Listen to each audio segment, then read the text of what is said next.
We are the Gujarat Technological University.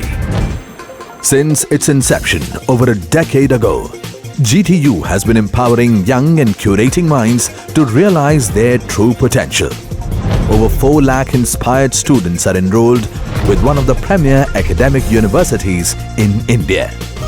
With more than 450 affiliated colleges in its fold operating across 5 zones of the state, GTU, the International Innovative University, your place to move forward.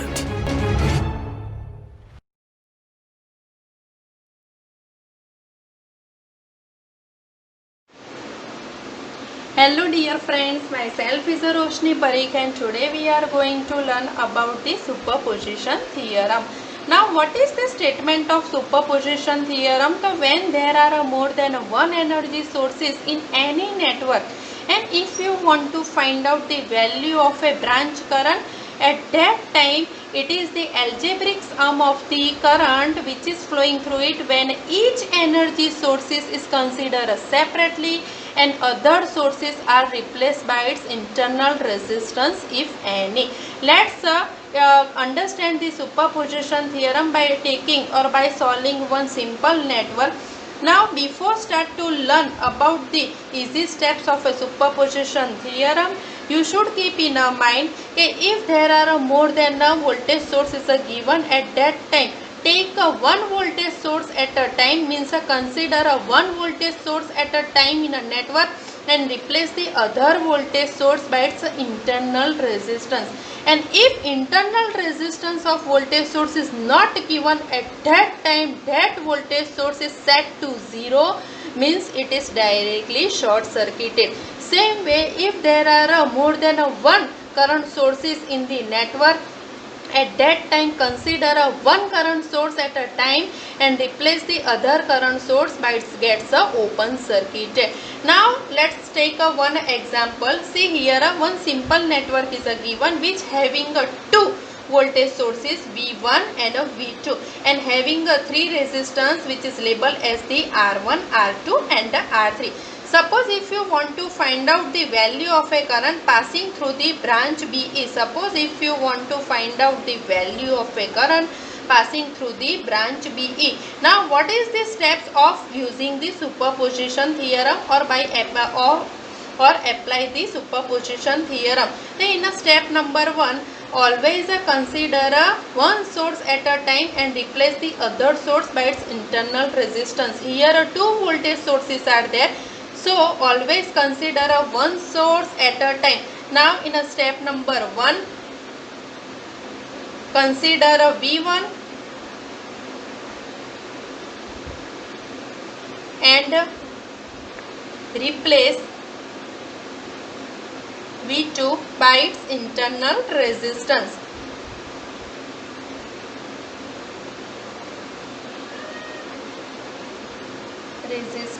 If any. See here in this network 2 voltage sources are given, means 2 energy sources are given. Energy sources are 2 types, either a voltage source or a current source. Here 2 voltage sources are given and if you want to find the value of a current passing through the branch BE by applying the superposition theorem.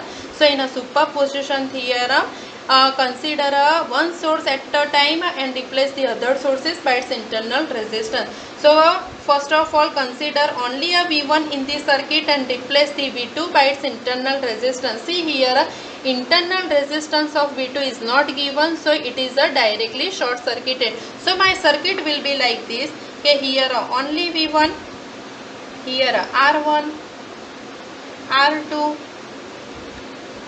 R3 and now V2 is directly short circuited. Here V1, R1, R2 and R3.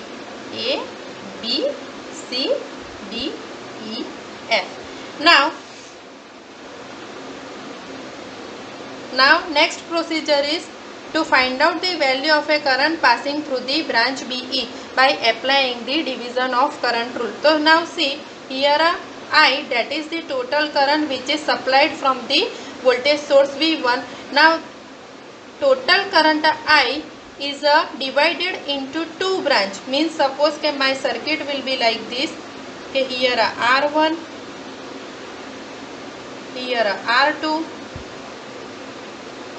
and you can draw like this. Here R3, because see here there is no resistance, only R3 is there. So here R3, A, B, C, D, E, F. Here V1 positive, negative.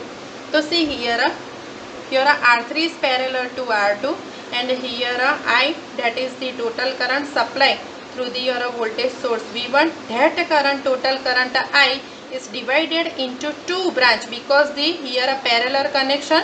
So your current is divided into two branch according to the KCL. Means your current is divided into two branch at a node B. So see here you can label as the I1 and here I2. Now I1 is flowing through the branch BE, same way I2 is flowing through the branch CD. So by applying the division of current rule, you can find the value of a I1. First of all, you have to find out the value of a current I by solving this network, and then finally by applying the division of current rule, you will find out the value of a I1.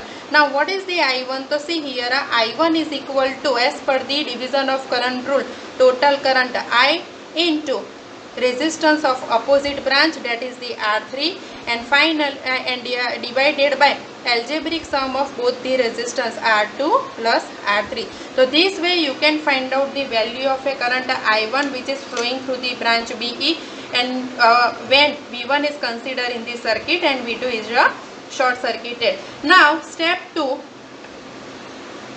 in a step number 2, consider a V2 in a circuit, consider a V2 in network and replace V1 by its internal resistance.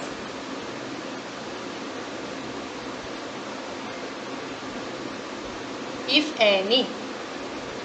And so now see here, now V1 is a short circuited and keep the V2 in the network.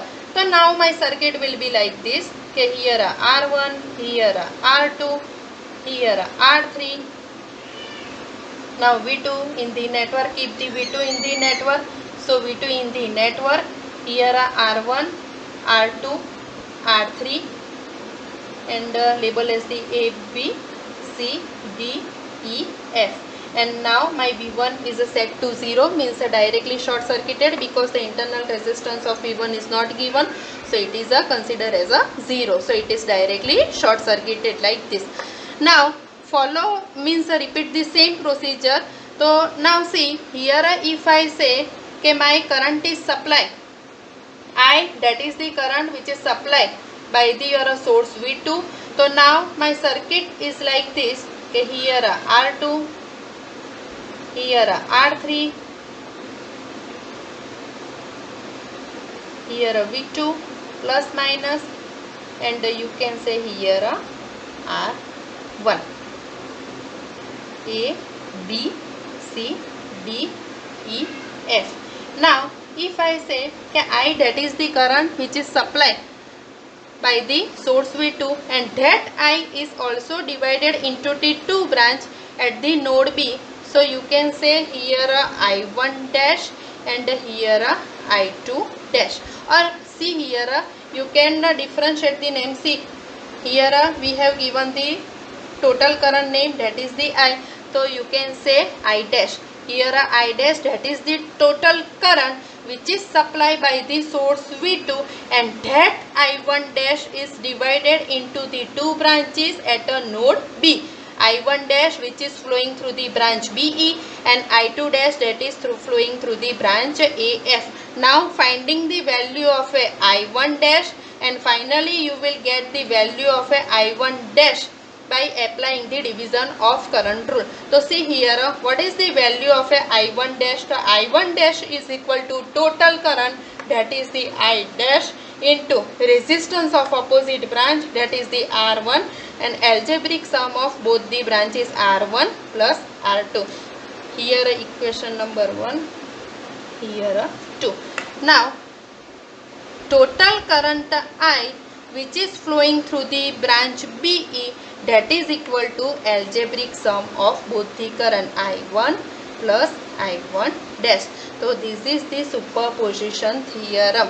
Okay, if any network having a more than one energy sources, and if you want to find the value of a current passing through the any branch, at that time it is the algebraic sum of current flowing through the branch when each source is considered separately and other source is replaced by its internal resistance. So this way you can find out the value of a current passing through the any branch. Thank you.